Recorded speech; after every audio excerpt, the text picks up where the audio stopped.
Yeah, man, I ain't finished with your God. Whoa, wait. Check my boy out. He know. Watch this video and you decide for yourself. He know what it is. Feel me? 980 in Central America, Mexico. They created these beautiful structures attributed to the Mayans. Amazing pyramids. If you haven't taken a trip to Central America to see the ruins, I highly recommend it. Put Tikal at the top of the list. That is the Pyramid of the Jaguar. The Olmec civilization are known to be the first major civilization from as early as 1500 BC to as late as 300 CE, living in southern Mexico and Central America. They built great pyramids, but they were well known for their huge heads. I saw this guy at a small Asian trading post in Guatemala. I said, who were these people in Central America with African features? Did indigenous Mexican-African admixture happen before Columbus? There's linguistic and artistic evidence supported by Mayan inscriptions that are the same as African Mandi writing, a West African language. Yes. Depictions of Africans in Mayan murals, and Black Native American tribes like the Tomi and Chantal affirm this. The Olmecs, pioneers of writing and timekeeping, left inscriptions deciphered as Mandi, still spoken to this day. The findings challenge a narrative showing African indigenous connections before 1492 in ancient times and later on. Genetic studies reveal shared ancestry through DNA and HLA testing. Mayan skeletons with sickle cell anemia. Yeah, man. Pop said we worldwide mob figures. This gentleman here was here, didn't speak. Men of building. Saw that I was perplexed. Huh? He said, come here. This then was boarded up with just a wooden door. Worldwide mob figures, boy. Men of buildings. Look up. Men of building, boy. That's what mob mean. Not money over stitches and itches and all that. Men of building. Worldwide mob figure. He said it's an ancient language, but a lot of people are not sure about it. Y'all think I playing? So we went one step further. I'm playing with 2010, more I got to fire. meet Wow. He is the wisdom keeper, the head of the Quiche Maya of all of Guatemala. I showed him this picture, and his eyes went as big as saucers. And he said to me, that is the language of my ancestors. That is a calendar. All praises to DT Manito, you know. When Maya was here. World He makers. can't read it. He can't even stop reading The it. world maker. The circles and squares and different colors, arrangements, and the spokes in the wheel are indications of a date. So, this has never been discussed by any Egyptologist. They cannot put this in a Grecian context. There is nothing They have to put in some respect on my name. All y'all people be talking this and that, but me and don't know me. Mayan elders recognize this You know me now. as part of their culture. So now the key Listening to is people and things, but I be the one. the word is a title. Men and women Feel me? have a title. Very interesting because So I never had this type of info ever. No one put these pieces together. Everyone hating and all type of wide, man. You know, we all come from, we civilized these people and we got blood in them. We've been traveling with them long time. Huh? All over. Going to them and bringing them across here to America, to Amaru, to Mamaya. Diffusionism anthropology, saying that there had to be cultural contact between these individuals thousands of miles across the sea.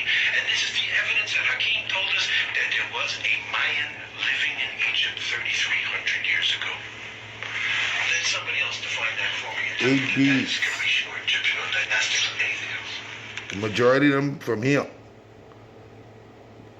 But I got some from China, Africa, and other places. Stop playing, son. Stop playing, son. There's been a lot of evidence left behind by our What's my ancestors motherfucking that shows the name? African presence in the Americas prior to the arrival of white people. You live it up or give it up. You see it? And one of the things that I've showed you many times is the headdresses that were worn by the Cherokees Trust specifically. me, y'all ain't These know what's going headdresses on, actually boy. originated in I be Egypt. trying to teach y'all. So I wanted to show you Y'all ain't know what's going on. the headdresses that are worn here by the natives. These headdresses can actually be found in Egypt as well. And I also want to point out the fact that this woman is a queen native to North America, and she's also holding a lotus flower just like the Egyptians. There was a man at JP who was married to a Mexican lady. Power come from the woman, but She was of Mayan the blood. woman give you man the power to rule. She Y'all gonna learn today. Is a Mayan headdress. Sure looks like that. This is not native Greece.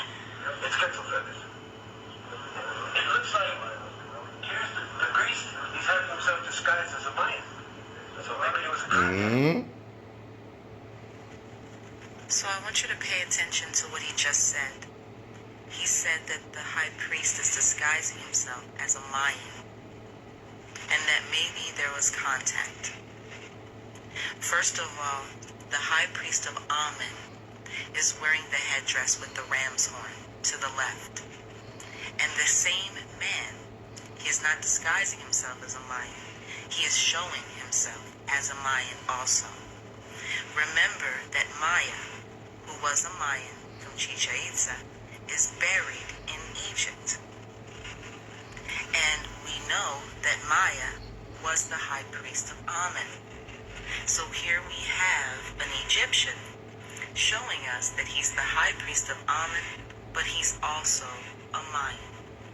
And remember that the records that we have on Maya that were left in Egypt state that he was the leader in the festival of Amen. So he would have been present during the festival of Amen that took place in Egypt. So this particular relief is very important because it shows us the connection between the Mayans and the Egyptians. And this is actually located not In too the far island, we from have the Farm tomb of Fest, Maya.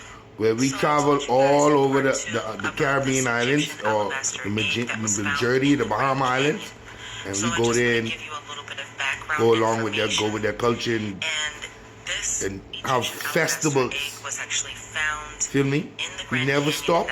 In the Caribbean, we by a never woman stop named celebrating Laura some of our Sloan. festivals. We still hold it And steady. she passed down this artifact to her great-granddaughter named And it Kathy deals with a lot of Kincaid. music, And this is part lot of Kathy music, Kincaid's interview that a she lot of gave dancing. in 1993. That the markings on this egg was King Tut's high priest signature on one side of the rock and the cartouche of his name on the other.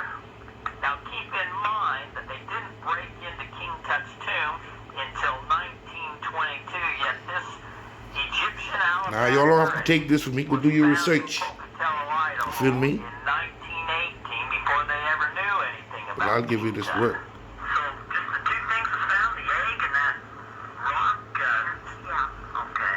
That whatever it is, I have no idea. Wow. This looking thing you ever saw, but it's pretty, so I kept it. Yeah, really. I'm amazed that I kept these things too. It was in my dresser drawer. I was young when she gave it to me. Oh, really?